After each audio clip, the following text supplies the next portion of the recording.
Olá, assombrados, esqueci de desmutar. Olá, assombrados, eu sou a Ana Paula e vou contar... Tá rolando a música. E vou contar um relato aqui pra vocês de Maledite, né? Maledite Day hoje. E vamos aí com um relato, antecipando o Maledite Night, que é os relatos ao vivo logo mais à noite. Aí tem mais relatos, só que ao vivo. Tudo nesse sentido aqui de Maledite. Para quem não sabe o que é Maledite, é o nome que a gente deu para aquelas mulheres. Às vezes tem uns maledito também, sabe? Uns homens, mas na maioria das vezes é mulher. E são aquelas mulheres que acaba fazendo coisas ruins para os outros por conta de inveja, por conta de ciúmes, por conta de maldade mesmo, ruindade ou sei lá o que.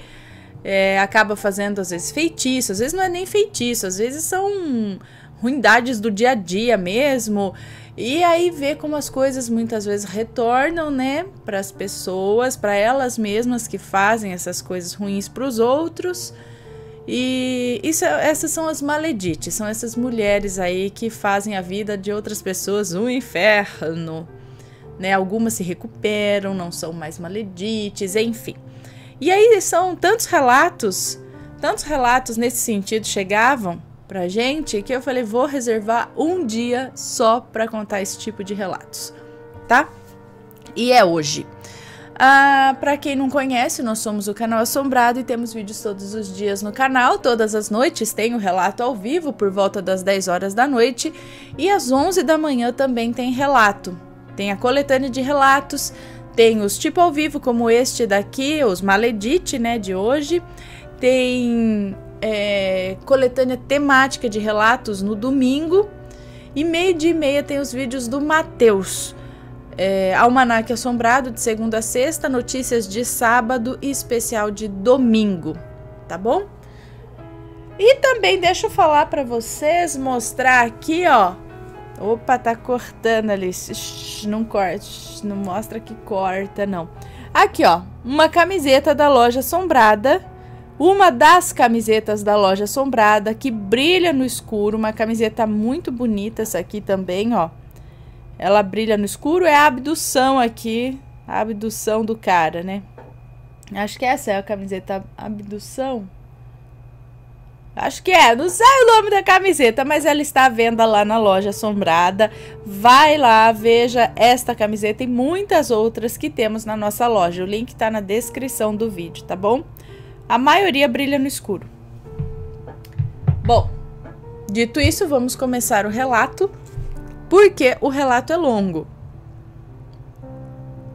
Cadê? Vamos lá. Já falei tudo que eu tinha que falar? Acho que falei. Bom, o título aqui. A maledite evangélica perseguiu a minha vida. Tá? Antes que alguém já veio criticar, não sei o que, por conta de religião. Calma, vamos ler o relato primeiro, tá? Novamente, é o que eu digo aqui, a culpa não é da religião e sim das pessoas. Então, tem gente A e gente B dentro de todas as religiões. Então, vamos escutar primeiro e ver aqui o que ele tem a nos dizer. Quem nos conta esse relato é um moço. Olá, Ana e Assombrados, meu nome é Fulano, tenho 22 anos e o relato que apresento ocorreu há 6 anos atrás. Ele tem 22, tá? Ocorreu há 6 anos atrás. De já agradeço por compartilhá-lo e aproveito para esclarecer que todos os nomes foram modificados. Visto isso, sinta-se tranquila ao mencioná-los. Muito obrigada. Venho de uma família extremamente religiosa, de mente fechada e que se julgavam santarrões. Porém, não passavam de machistas, preconceituosos, beirando o extremismo religioso. Para a maioria deles, tudo desse mundo pertencia ao diabo, e a humanidade estava perdida e condenada por seus pecados e falta de comunhão com Deus. Viviam enfiados em igrejas e se orgulhavam em serem salvos, remidos e cheios do poder de Deus. Pura ilusão, Na verdade, adoravam criticar os outros e esconder as suas próprias maldades. Quando os meus pais partiram desse mundo, deixando-me com apenas 7 anos de idade, apenas a minha avó paterna, que não compactuava com a visão religiosa da maioria da família, foi a única que se preocupou em me acolher. Levou-me para morar com ela e cuidou de mim. Ela se dizia arrependida em não ter se oposto à educação religiosa que o meu avô deu aos filhos. Alegou que na época não tinha tanto conhecimento e acreditava em tudo que o meu avô pregava. Entretanto, prometeu que não me criaria com o mesmo radicalismo que seus filhos.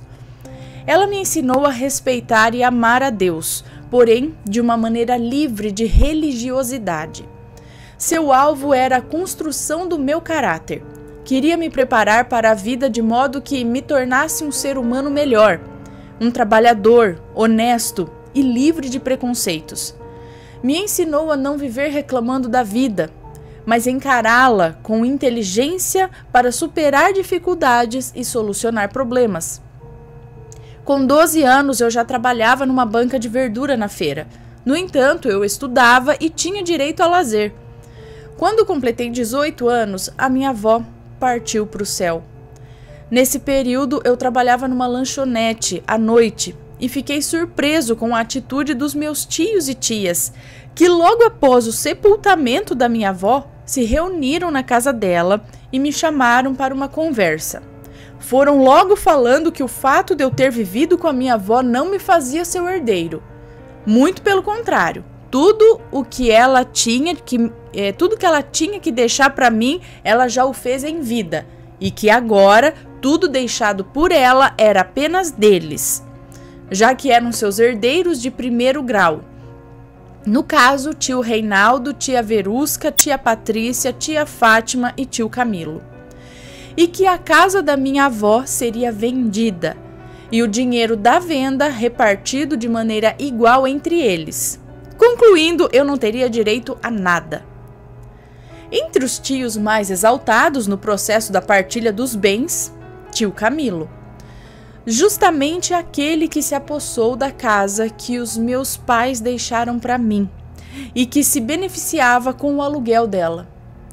Ele ficava repetindo que estaria de olho em toda a partilha dos bens e que mataria ou morreria por 1 centavo que recebesse a menos que qualquer um dos irmãos.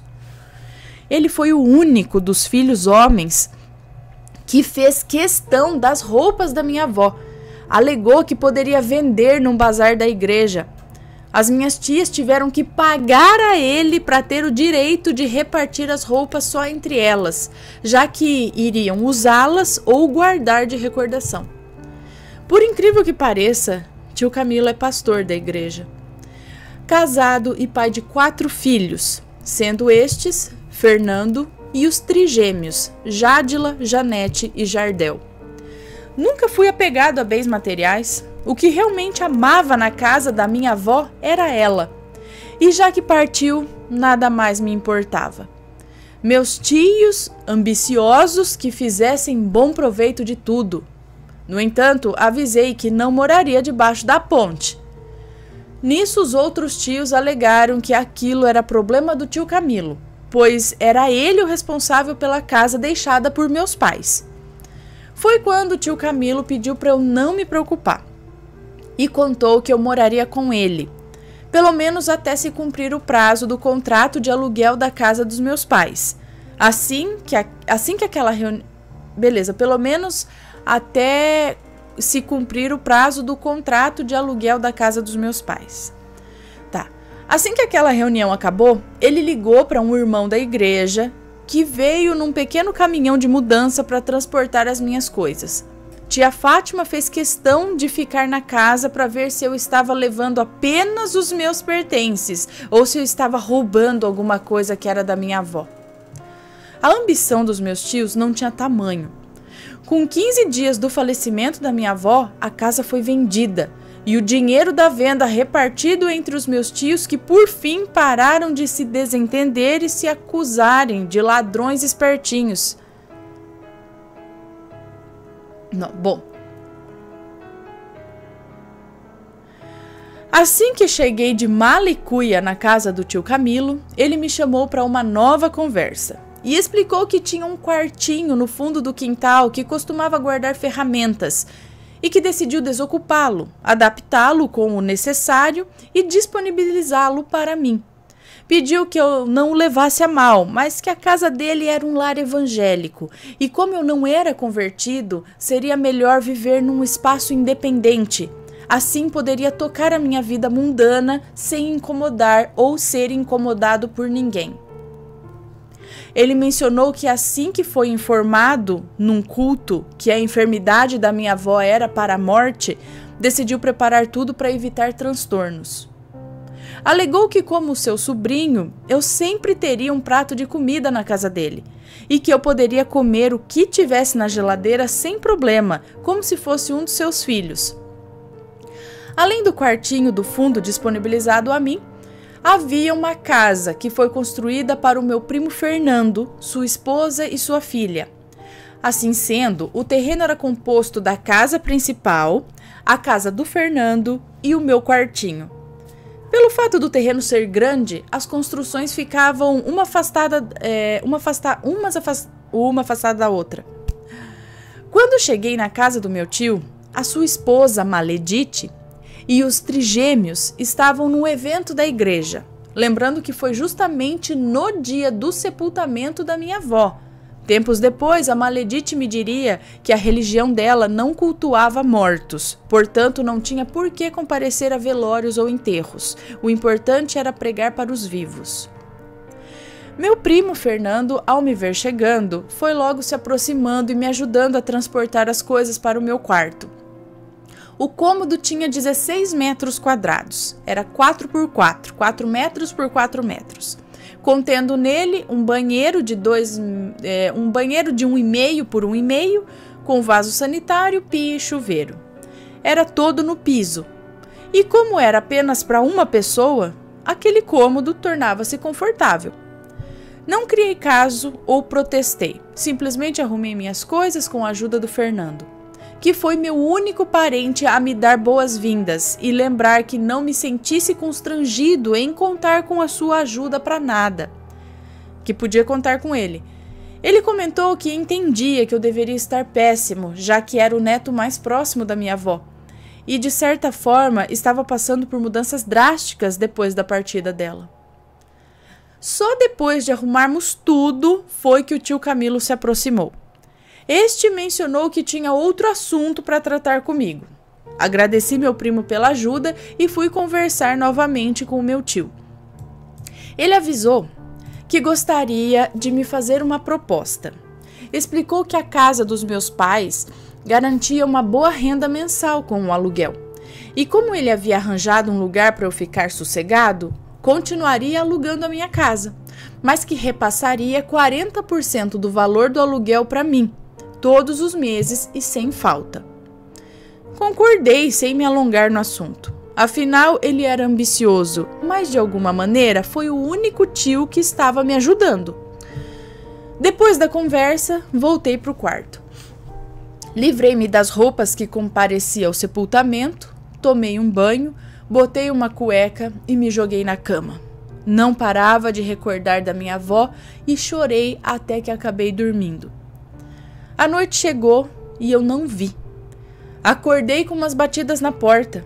O lugar estava escuro, peguei meu celular, iluminei o ambiente.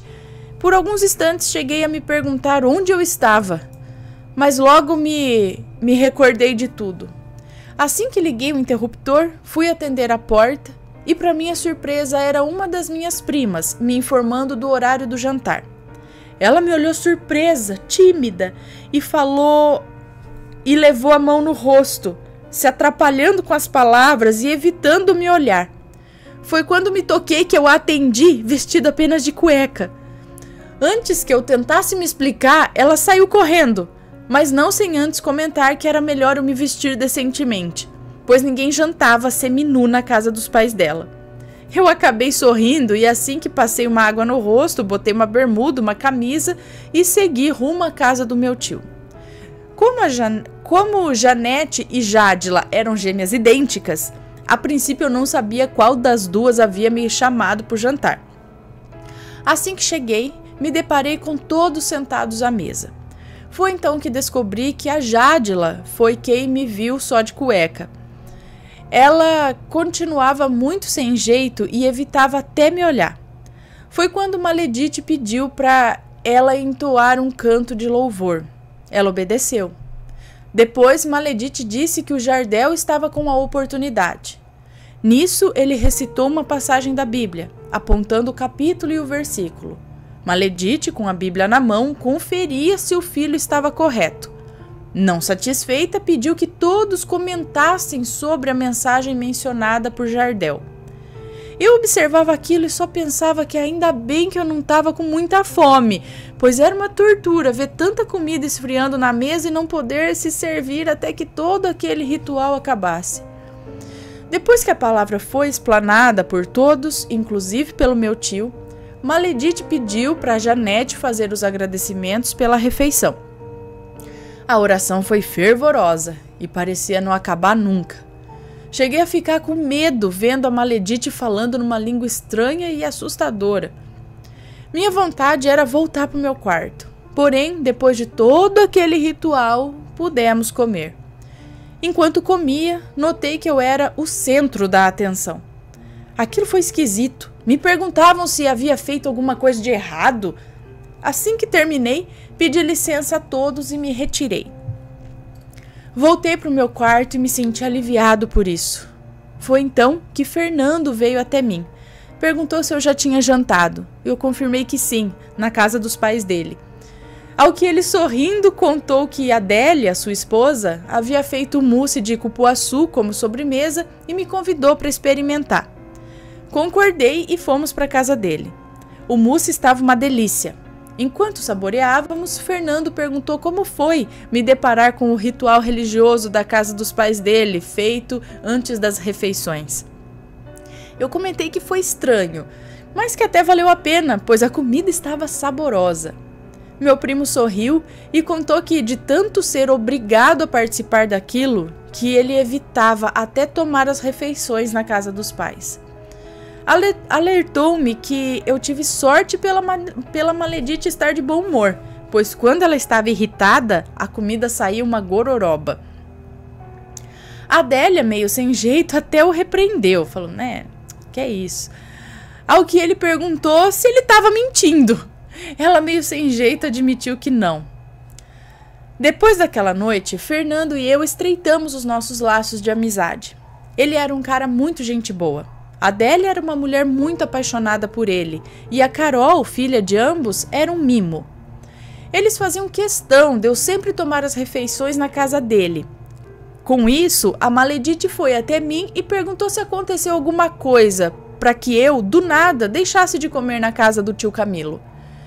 Comentei que apenas não queria fazer desfeita ao meu primo, ao que ela comentou que era melhor eu começar a fazer desfeita, pois Fernando estava desempregado e a comida dele logo acabaria.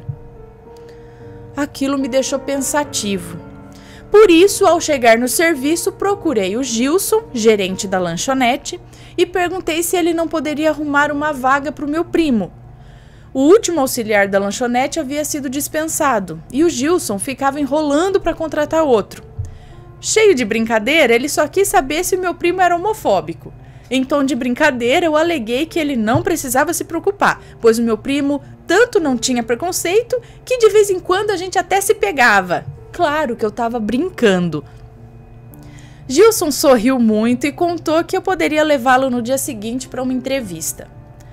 Quando falei da vaga de emprego na lanchonete, expliquei ao Fernando que o Gilson era gay e que detestava caras cretinos que, ao invés de trabalhar, curtiam preguiça e ainda ficava o confrontando só por ele ser gay. Fernando comentou que pouco se importava com a sexualidade de quem quer que fosse e pediu para eu não me preocupar, pois caso fosse contratado, respeitaria a autoridade do gerente. Assim que conversou com meu primo, Gilson o contratou. Para o meu orgulho e alívio, Fernando era um cara trabalhador e compromissado. não fazia corpo mole, era ágil e aprendia com muita facilidade. Também não ficava questionando ou desafiando ou desrespeitando Gilson. Em pouco tempo, a clientela, que andava meio fraca por conta de reclamações, voltou. Os negócios melhoraram e o fato de eu ter ajudado meu primo com a vaga de emprego só nos deixou mais unidos. Contudo, a Maledite começou a brigar. Ela questionava que Fernando já estava desviado dos caminhos de Deus. E mais, trabalhando à noite, além de não ter tempo para comparecer aos cultos da igreja, ainda corria o risco de se encantar por alguma cliente. Chegou inclusive a comentar que não era bom um filho de pastor ser visto com um afeminado. Aí já... pelo amor de Deus. Bom, mesmo que fosse apenas no trabalho, alegou que esse tipo de gente poderia desvirtuar qualquer um.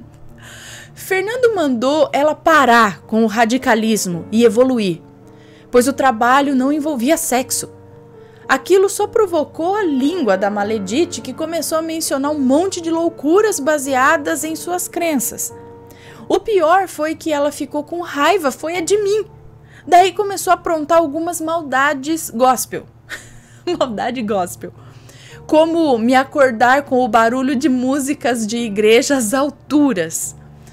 Tanto Fernando quanto eu chegávamos do trabalho por volta das 3 da manhã. E ela por volta das 6 da manhã.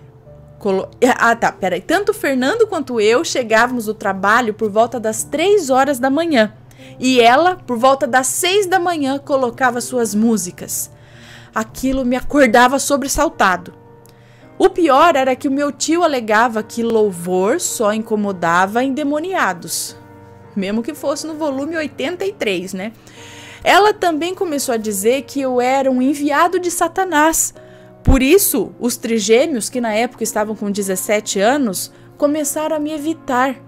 Falavam comigo só o necessário. E quando estavam em casa, evitavam até sair no quintal. Acredito que para não me ver. Fernando me explicou que a sua mãe era terrível e que seus irmãos eram alienados à visão religiosa que foram criados. E a melhor coisa a fazer era ignorar. Foi nesse período que Jardel começou a chamar a minha atenção. Meu primo, embora com seus 17 anos, mais parecia uma criança que não fazia nada sem o consentimento dos pais. Vivia coreografando com as irmãs. Quase não tinha amigos. Não jogava bola, não assistia futebol, seriados, filmes, animes, nada. Qualquer coisa que um jovem da sua idade fazia era encarado como pecado pela mãe. E ele acatava, resignado a tudo que sua mãe inventava. Fernando dizia que via, a qualquer momento, o Jardel se tornando gay. Pois ele não namorava, não saía de casa. Mas alguém se torna gay? Não, alguém é ou não é, não é? Enfim. Pois ele não namorava, não saía de casa, só era da escola para casa e da casa para a igreja. Contudo, alegava que se isso acontecesse, a culpa seria de seus pais e da mania de santificação distorcida que pregavam.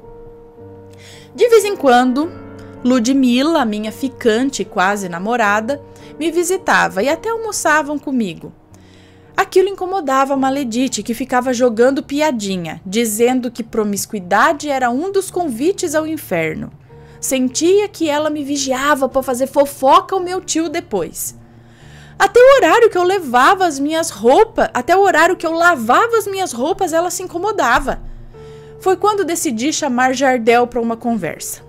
Como sabia que ele só assistia DVDs de show evangélico, eu comprei um no Piratão mesmo e aproveitei um dia que a Maledite e meu tio não estavam para chamá-lo para assistir comigo. Jardel compareceu todo sem jeito, como sempre, muito na dele, e eu perguntei se ele conhecia o cantor. A primeira coisa que ele me disse foi que cantor é quem canta para o mundo. Explicou que o nome correto de se chamar era Levita. Percebi que ele era muito chatinho, mas decidi ignorar e levar o meu plano adiante. Queria entender qual era a dele. E por que ele era tão reservado, tão inseguro e indiferente? Ele me falou o nome do então levita e até cantava baixinho as músicas. Foi quando eu fechei a porta do quarto. Aquilo deixou assustado, ao que me disse que o melhor era deixar a porta aberta. Comentei que se ele tivesse com calor, poderia ligar o ventilador, e avisei que eu ia tomar um banho e que depois eu abriria a porta. Ele voltou-se para falar algo, mas eu já estava só de cueca. Naquele momento, ele pareceu tomar um baita susto e, desviando o olhar, me perguntou por que de eu não ter avisado que eu ainda... Me perguntou o porquê de não ter avisado que eu ainda tomaria banho. Assim ele viria quando eu já estivesse banhado e já vestido. Aleguei que se fosse até a Jadila ou a Janete, até que eu teria todo aquele cuidado. Mas por ser ele, não tinha problema algum. Afinal, éramos 2 primos homens. Ele sorriu meio sem jeito e comentou que não gostava de ver ninguém descomposto. Poderia ser homem ou mulher. Ele permanecia evitando me olhar, parecia muito incomodado, envergonhado e tenso. Percebia claramente a sua dificuldade de respirar. Por um breve desviou a atenção da TV e voltou-se à entrada do banheiro. Acabou deparando-se comigo, completamente despido e me ensaboando com sabonete. Cuidado, por que você vai fazer isso? Virou-se imediatamente à TV, mas não sem antes percorrer o olhar por meu corpo e fixar o olhar nas minhas partes. Aquilo foi o suficiente para eu tirar as minhas conclusões. Ah, não é não. Jardel era gay. Tudo fazia sentido. Fingi não perceber nada. Depois assisti o DVD com ele e de porta aberta, e ele me agradeceu e saiu muito sem jeito, evitando até me olhar. Ah, mas até aí, às vezes, pelo cara ser tão fechado, tão assim, a timidez seria com qualquer um mesmo. Sei lá. Bom, eu nunca fui certinho ou flor que se cheire no que diz respeito à minha vida sexual. Apesar da maioria das vezes me envolver apenas com mulheres, costumava dar algumas escapadas com um amigo de longa data. Minha primeira experiência foi com esse amigo. Só depois tive a oportunidade de ter experiências com garotas. Daí, não julgava um bicho de 7 cabeças me envolver com um rapaz. Lógico que eu era muito discreto, afinal queria me livrar da língua maldita do povo. E por consequência da zoeira que alguns amigos héteros e homofóbicos fariam se descobrissem as minhas aventuras. No entanto, o meu maior medo era das garotas não entenderem o meu lado safadinho e passar a me dispensar. Por outro lado, ter segredo não é nenhum crime. E o que fazia só competia a mim mesmo. Não sei se por sorte ou por azar, mas Jardel era o tipo de cara que mexia comigo. Na época eu tinha Ludmilla, mas mentiria se dissesse que não sentia vontade de experimentar alguma coisa com ele. Depois do dia em que assistiu o DVD comigo, Jardel até que se aproximou um pouco mais. Perguntou se eu não queria assistir outros DVDs religiosos e até me emprestou um. Contudo, evitava ir ao meu quarto. Também desviava o olhar sempre que me via abaixando a cabeça ou fingindo estar distraído com algo. Como o quintal era muito espaçoso, convenci Fernando a juntar vários colegas da vizinhança e fazer um campinho para batermos uma pelada ali de futebol. A galera adorou a ideia e compareceu em peso para o trabalho. O campo improvisado ficou uma beleza. Passamos a jogar todos os dias até anoitecer. Com isso, a galera vivia no quintal do meu tio. Aquilo causou muita raiva na Maledite, pois alegava sentir horror a mundanos. Gente do céu, tinha problema. Uma vez que só serviam para desviar os filhos de Deus. E por outro lado, a presença de um monte de macho tirava a privacidade de suas filhas. No entanto, meu tio havia dado o aval. E agora ele que se resolvesse com a Maledite azeda. Certa vez, Fernando e eu comentamos de um anime muito bacana que por coincidência amávamos. Revelei que tinha uma coleção desse anime em DVDs. Passamos a assistir na casa dele. Fernando, Adélia e eu vivíamos sorrindo e falando sobre o desenho. Só foi saber que estávamos assistindo o anime para Maledite se irritar. Começou a dizer que a carne estava reinando na casa do Fernando e que ele estava se perdendo. Depois dessa, incentivei o Fernando a sair mais de casa com a esposa e se divertirem juntos. Ele concordou e, às vezes, em sua folga da lanchonete, tirava uma noite só para os dois. Como a Adélia era filha única, os pais dela tinham prazer em ficar com a Carol. Maledite sacou que as saídas do jovem casal foi ideia minha e, dessa vez, tomou uma medida drástica. Foi falar com meu tio Camilo e mandou ele escolher entre ela ou eu. Muito sem jeito, ele foi falar comigo e conversou que o melhor era eu me mudar para uma casa de aluguel. Como o nosso bairro era considerado periférico, ele conseguiu alugar uma casa em outra rua e por um preço muito bom. Explicou que se responsabilizaria pelo aluguel e que continuaria cumprindo o combinado a respeito do valor do aluguel da casa dos meus pais. Nisso, fui embora do quarto. Enquanto eu me mudava, ela orava aos gritos, agradecendo a Deus pela vitória sobre o demônio. Isso na minha frente. Ela dançava e até marchava, mas o plano da Maledite deu errado.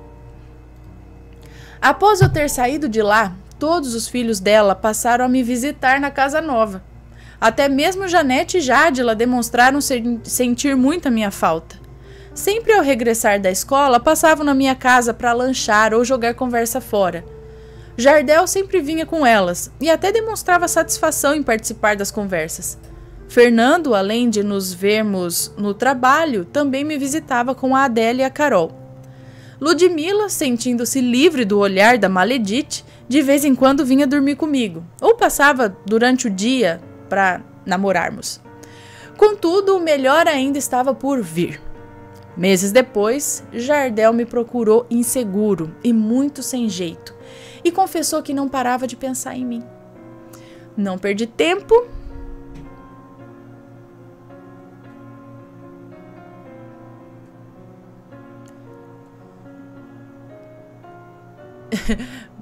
Tá, eu tenho que tomar cuidado com algumas palavras aqui, por isso às vezes eu paro para ler para ver se eu posso falar ou não.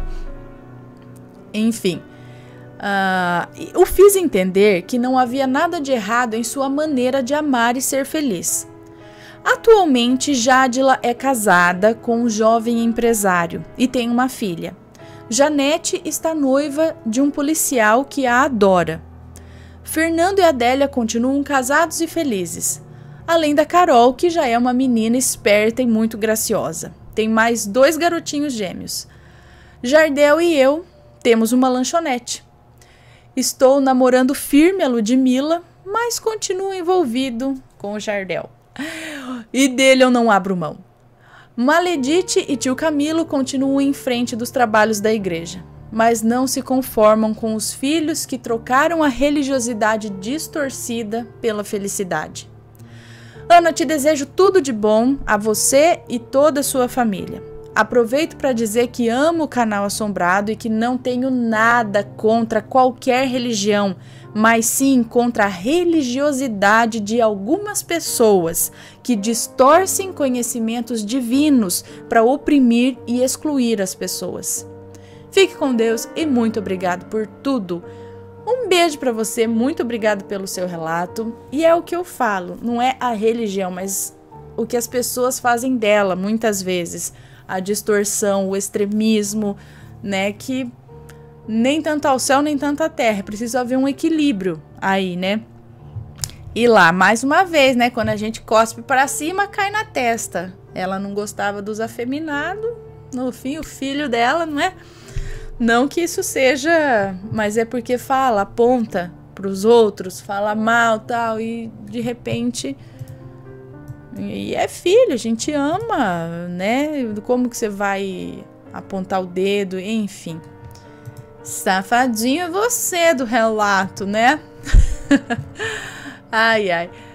Mas aí é pra gente ver, né, que não é legal apontar o dedo, achar que a gente é superior aos outros por isso ou por aquilo, e e ser extremo, né? Bom, então, por este horário é só. À noite tem mais relatos de maledites, tá? Então, vejo vocês logo mais à noite com mais relatos. Um beijão, tenha um bom dia e fui!